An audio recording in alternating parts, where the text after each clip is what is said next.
Le président de Guitare en scène est avec nous, Jacques Falda, bonjour. Bonjour. Bienvenue, merci d'être avec nous ici sur Radio Mont-Blanc. Alors, j'ai calculé, ça va bientôt faire 20 ans. Oui, ça sera la 17e cette année. Donc ça fait un petit bout de chemin quand même. Et on est content, on est bien content, l'équipe et moi-même, d'avoir réussi ce parcours quand même, parce que un parcours de festival, c'est toujours long, avec des risques importants. On parle souvent de météo. Alors bon, le risque météo chez nous n'existe plus puisque nous on est couverts, donc on n'a plus de problème là, qu'il fasse chaud ou qu'il pleuve. De toute façon, ça nous gênera pas. Mais enfin, on a quand même toutes les années des embûches avec des artistes qu'on n'arrive pas à signer, avec des choses, des tournées reportées, enfin des choses comme ça. Et notre événement qui est international multiplie justement les difficultés parce que tout ce qui est artistes français en général se signe assez rapidement parce que les artistes français tournent en France. Les internationaux tournent dans le monde entier. Donc les tournées peuvent être reportées, décalées, etc. Donc à chaque fois il y a quand même un niveau de stress qui est assez important. Mais bon, ça c'est la partie un peu sombre, difficile du sujet. En revanche, au final, on s'en sort pas si mal parce que, enfin, vous avez vu la programmation de cette année. Plus que pas si mal. Voilà. Donc oui, cette année on a un peu 4 thèmes. Le premier soir, donc le 16, comme vous l'avez indiqué, c'est la soirée New Wave. Et évidemment, on ouvre avec Eagle Cherry. Bon, beaucoup de gens le connaissent. D'ailleurs, c'est marrant parce que je vois que vous êtes beaucoup jeunes que moi. Vous connaissez aussi bien les artistes que moi, donc c'est encourageant. C'est des artistes Radio Mont-Blanc aussi. Et voilà. Mais surtout Simple Mind, parce que Simple Mind, c'est quand même un groupe assez rare. Et ça fait des années que j'essaie de signer cet artiste-là avec beaucoup de difficultés. Au final, bon, voilà, ça s'est fait. Donc c'est souvent un travail de longue date. C'est-à-dire, on ne travaille pas sur une année, on travaille sur 3, 4, 5 ans pour finalement rentrer dans les papiers et se trouver dans la tournée quand la tournée se met en place. Donc voilà, Simple Mind, la New Wave à Saint-Julien, c'est quand même c'est un peu une nouveauté pour nous parce qu'on est souvent pas dans cette dynamique-là. Le lendemain, donc le jeudi, je dirais que c'est un peu les découvertes de stars planétaires en fin de compte, parce que Wolf Mother c'est l'Australie, Nada Surf c'est les États-Unis, et puis Stereophonics, alors là c'est vraiment le pompon quoi, un groupe de stade qui va venir pour une petite jauge de 5000 personnes. Ça paraît d'ailleurs, je dis bien que ce sont les vrais. Hein. C'est pas un tribute, hein, ce sont les vrais Stereophonics. Ils vont venir sur Saint-Julien pour une jauge qui est vraiment ridicule par rapport à ce groupe-là. Par rapport à ce qu'ils font habituellement. Ouais, on voit bien c'était vraiment un groupe de stade. Alors moi je les ai vus à Paris parce que je voulais quand même me rendre compte. Je veux dire que j'ai pris une claque. Waouh, c'est complètement monstrueux. Ils reviennent. Ça faisait 5 ans qu'ils n'avaient pas tourné et ils reviennent avec un album et une énergie sur scène. C'est complètement dingue quoi. Donc vraiment, je suis vraiment content de les avoir signés parce que pour beaucoup de gens ici, ça sera une découverte. Même s'ils connaissent le groupe, et beaucoup ne les ont pas vus sur scène. Sur scène, et ça change tout. Et ça change complètement la chose. Et puis, aller à Londres ou ailleurs, devant 50 000 personnes, c'est quand même pas la même chose que 5 000. Hein. Justement, on va y revenir à cette fameuse jauge des 5 000 personnes. Vous recherchez quoi avec ces 5 000 personnes ? Un moment intimiste, un moment... Disons que la magie ne peut pas se produire dans un stade. C'est trop grand. Bon, mais ça c'est pas un scoop, on le sait. Hein. La magie se produit sur une jauge qui est petite. Le son ne peut être bon que sur une jauge qui est petite. Il n'y a pas de report de son. Ce que vous avez en face, vous l'avez pour l'ensemble du public. Et ça, c'est valable pour le public, mais c'est aussi valable pour l'artiste. Parce que un artiste sur une scène avec 50 000, il vit pas le moment de la même façon, il ne joue pas les morceaux de la même façon. Voilà. Et moi, je vous le dis, mais si vous pouvez interviewer Keith Richards des Rolling Stones, vous direz exactement la même chose. Oh ben un jour peut-être. Pourquoi pas, je dis pas non. Donc là, vraiment, il y a un choix qui est intéressant, qui est voulu, d'artistes qui sont pas forcément immensément connus en France, mais qui sont des stars. À l'international. Ouais. Et vous les avez le même soir sur la même scène, quoi. Donc c'est quand même intéressant. Le troisième soir, c'est donc une soirée pure GS, c'est du guitare en scène pur jus. Notre parrain, Steve Vai, qui a accepté, d'ailleurs, qui m'a écrit en me disant « Je suis très honoré d'être ton parrain cette année », parce que bon, je le connais, et il est déjà venu 2 fois. Donc pour lui, c'est un événement qu'il connaît bien, quoi. Mais il vient pas tout seul, il vient avec Satriani et ils vont jouer ensemble. Alors ça, pour nous, ça c'est vraiment quelque chose de nouveau, hein, parce que on les a vus sur les G3. Mais on n'a jamais vu une tournée dans laquelle ils jouent ensemble. Ouais. Donc ça, c'est vraiment la nouveauté. Et ce qui sera intéressant, je pense, pour les amateurs de heavy metal, c'est d'avoir le même soir Dream Theater au complet, puisque Mike Portnoy, le batteur historique, sera dans la tournée. Donc on aura Dream Theater au complet. Ça, c'est quelque chose d'intéressant, parce que quand ils sont venus il y a quelques années, il y a 6 ans peut-être, je ne me rappelle plus exactement, Portnoy n'était pas dans le groupe. Beaucoup de nouveautés cette année, en fait. Ouais, beaucoup de nouveautés. Vous avez innové. Alors, innover, je dirais pas que le vendredi nous innovons, parce que ces artistes-là sont déjà venus, mais dans une autre configuration. C'est ça, justement, l'intérêt. On les verra dans une configuration complètement différente, et peut-être avec des surprises. Parce que, mais ça, par contre... On va pas tout dire. Non, on va pas tout dire, voilà. Et le dernier soir, c'est le samedi, Carlos Santana, évidemment... que dire ? Je crois qu'il n'y a pas grand-chose à dire. Enfin, c'est une des légendes planétaires qui reste encore sur la scène. Mais il n'est pas tout seul. Il vient avec Nick West et surtout Orianti qui vient pour la première fois en France. Alors ça, c'est quelque chose de... Moi, je connais des gens qui viennent même pas pour Carlos, mais qui viennent pour Orianti, parce que ils ont les albums, ils n'ont jamais vu sur scène. Évidemment, elle n'est jamais venue. Et ça sera très intéressant, d'une part, et d'autre part. Ce qui est amusant, c'est que, là aussi c'est un peu voulu, je vous cache pas, c'est que Orianti, Nick West et la femme de Carlos, qui est la batteur de Carlos, ils se connaissent très bien dans la vie, ils font des choses ensemble, enregistrent des albums ensemble. Donc après, je vous laisse deviner qu'est-ce qui... Voilà. C'est pas impossible qu'il y ait une petite coalition qui se... Allez. Par contre, va falloir être là, parce que, comme toutes les années, j'entends toujours dire, il va se passer un truc à la guitare en scène, mais c'est marrant, il se passe toujours un truc, hein. Mais c'est des choses qu'on peut pas programmer, parce que c'est pas programmable en réalité. Donc ça se fait autour d'une table souvent. À l'improviste. Avec un verre de vin rouge et et après voilà, il se passe des choses. Mais c'est aussi ça l'intérêt de ce festival. On vous parlait tout à l'heure des jauges. On peut le faire parce qu'en fait, les artistes se sentent un petit peu à la maison. C'est familial. Les copains, voilà. C'est un peu le retour aux années 70 dans l'esprit. Voilà. C'est la philosophie de guitare en scène. Oui. Familiale. Oui, c'est ça.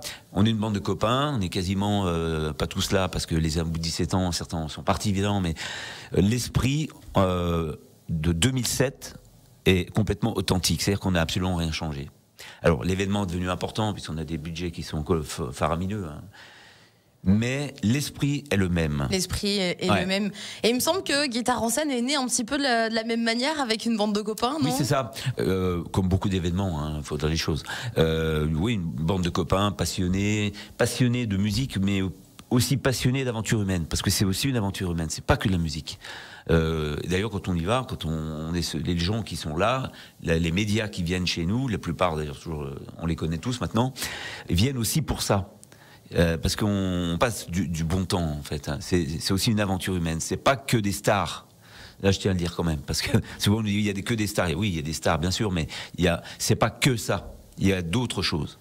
Et le deuxième volet, c'est cette aventure-là qui fait que finalement il y a un lien qui s'est créé chez nous les Hauts-Savoyards fort avec l'événement. Il y a une vraie promesse derrière. Et justement, en amont, comment est-ce que vous faites pour gérer tout ça ? Il y a des équipes, comment est-ce que ça se passe ? Oui, alors on a des salariés évidemment, mais je dirais qu'on a à peu près 35 personnes à l'année qui travaillent sur l'événement. Et sur la semaine du festival, parce qu'il y a des préparatifs un petit peu avant, 350, je crois, bénévoles sont là qui œuvrent pour la réussite de l'événement, parce que tout seul, ça risque d'être un petit peu compliqué. Ça serait très compliqué. Non, il faut un lead évidemment comme dans tout, mais c'est vraiment une équipe. Il y a vraiment une équipe soudée et qui est toujours active à recherche de nouveautés, d'amélioration. Dans l'accueil, voilà, il y a toujours un travail qui se fait, un travail de fond toute l'année pour essayer d'améliorer les choses, voilà. Donc il n'y a pas une vraie habitude, il y a plutôt des gens qui sont actifs et force de proposition. Et justement, pour en arriver à autant de propositions dans la programmation, dans la qualité du festival, vous le disiez, c'est des années de travail. Ouais, en fait, on reprend. Bon là, actuellement déroule.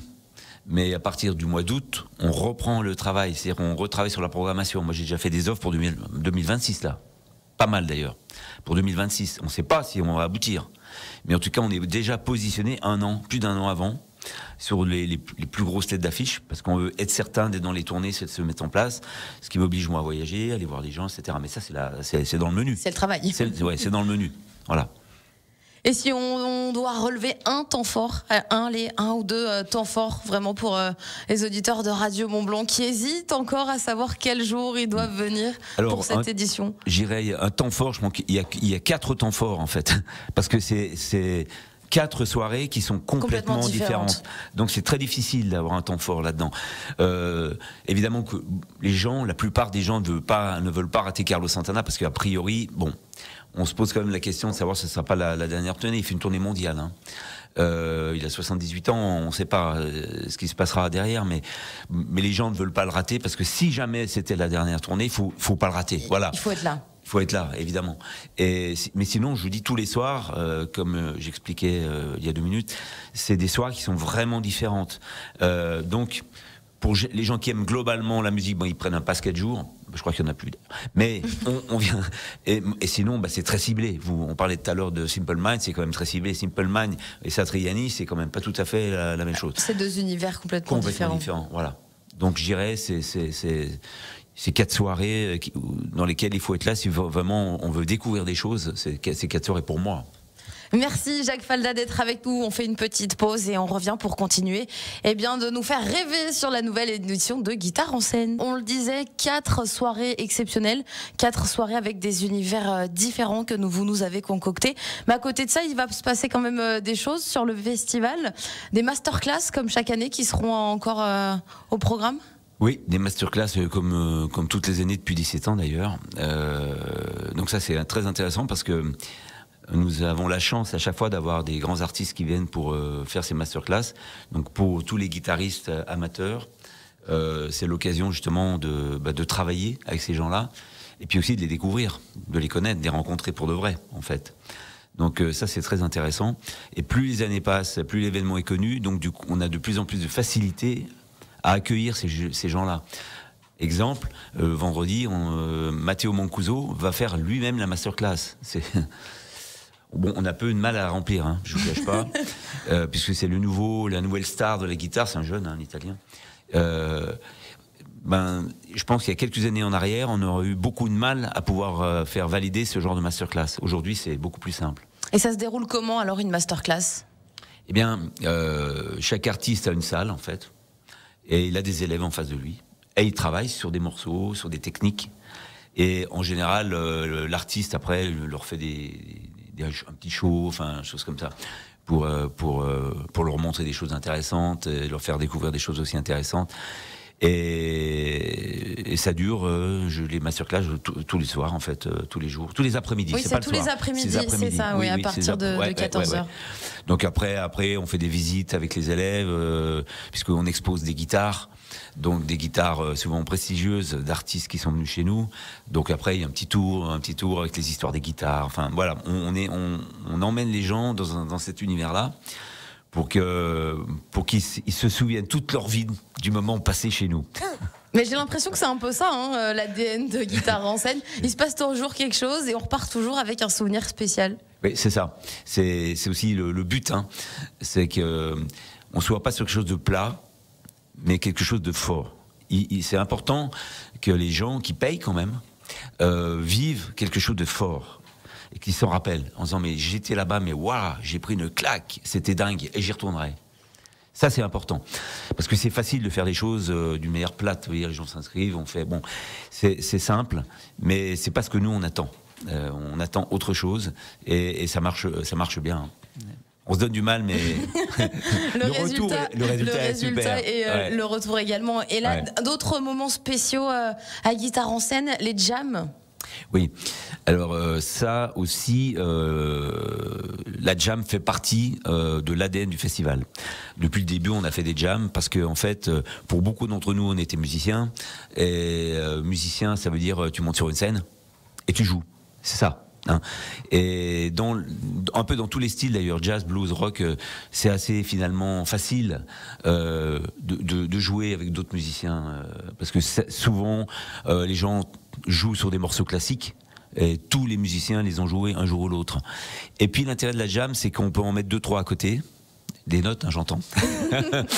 Mais c'est pas gênant parce que ça fait partie de la jam justement. C'est ce que disait un jour, je me rappelle, c'était Steve Morse de Deep Purple. Après une jam, il avait été interviewé, il a dit mais c'est le seul endroit où on peut venir jouer et en mettre à côté, mais c'est pas gênant parce que ici c'est comme ça que ça se passe. Et j'ai vu Carlos Santana en mettre de côté, j'ai quasiment tous.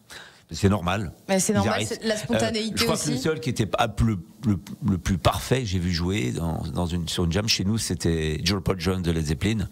Bon là, Dieu était sur la scène. Donc Et justement, quel artiste vous rêvez de voir sur votre festival, là où vous vous dites, ok, c'est bon. Alors, je rêve d'avoir beaucoup d'artistes sur cette scène. Et pour l'instant, en tout cas, on a réussi à peu près tous ceux qu'on voulait signer, on a réussi à les signer. Il y en a encore quelques-uns que j'aimerais avoir, comme David Gilmour, par exemple. Et ça, ça échappe à personne, hein, évidemment. David Gilmour, voilà. Mais il n'y a pas que lui. Hein, il y en a d'autres. Peut-être des surprises pour... Il y en a d'autres. Dans 20 ans, vous vous voyez comment? Dans quelques années, pour le festival, vous le voyez évoluer comment? Écoutez, pour 20 ans, étant très jeune, j'ai tout l'avenir devant moi. Évidemment, évidemment. Et puis sérieusement, j'espère qu'une succession... Enfin, on voit des jeunes arriver, ça c'est super en fait. Parce qu'à un moment donné, il faut passer quand même un peu le témoin, quoi. Et donc, il faut former des gens pour qu'ils puissent continuer... voilà. Alors, la musique, elle évolue. Donc, les jeunes arrivent avec des idées nouvelles, et ça, c'est très bien. En revanche, nous, on doit être un peu gardiens du temple pour l'esprit, garder l'esprit de cet événement, la fibre, l'âme de cet événement. Après, ouais, forcément, les groupes, les uns après les autres, petit à petit, ils arrêtent ou ils meurent. Donc, il faut bien se renouveler. Et là, les jeunes, pour le coup, c'est bien parce que ils arrivent avec des idées, voilà. Mais garder l'âme du festival, ça, c'est le plus difficile. Et là, les anciens doivent être là pour recadrer quelquefois. Merci Jacques Falda d'avoir été avec nous. Et puis évidemment, on se revoit à partir du 16 juillet du côté de Saint-Julien-en-Genevois pour Guitare en scène.